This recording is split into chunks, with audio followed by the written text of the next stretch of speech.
racial reports for the government listing the skin color and the sex of their officers and boards of directors. They have to prove they give enough money to firms owned by women and non-whites, and of course, how much they spend on diversity initiatives. In all, this bill uses the words diverse or diversity more than 60 times. What does it have to do with the pandemic that might kill you? Not one thing. It's just more ugly race politics, the kind they specialize in. Democrats think that's much more important right now. And then it gets worse than that. The bill allocates $300 million for hiring experts to manage coronavirus preparation and response. Those are critical jobs. But instead of looking for the most qualified people in a time of national emergency, and that's the only criterion that should matter in the least right now, period, are you qualified? Instead of that, the bill orders that employees be chosen on the basis of their race and disability status.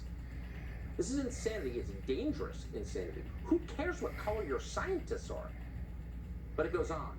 The bill would mandate that all 50 states have an early voter period as well as same-day voter registration. Why?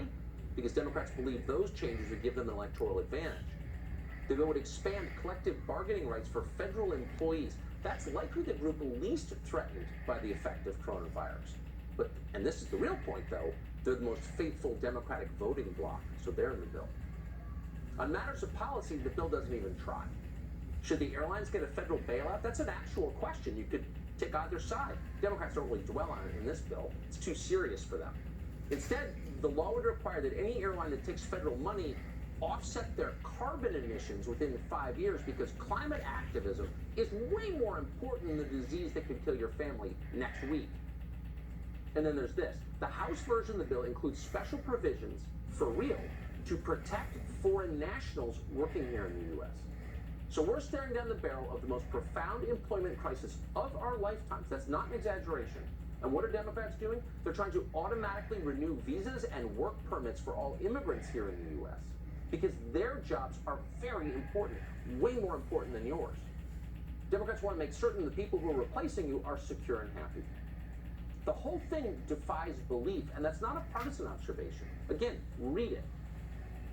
The Republican version of the bill is not that awful. Nothing could be that awful. But we want to be fair and tell you everything that's going on tonight on Capitol Hill.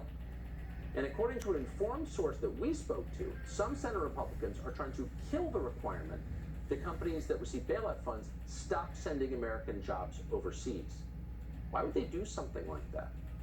We don't know. You'd have to ask the business groups like the Chamber of Commerce that are funding them. It's also depressing. That was Senator John Kennedy's view of it. Kennedy gave a speech on the Senate floor today expressing as much. You know what the American people are thinking right now, Mr. President?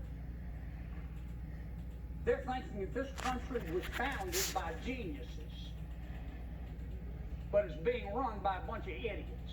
What are we going to leave to our children if we allow this economy to crash?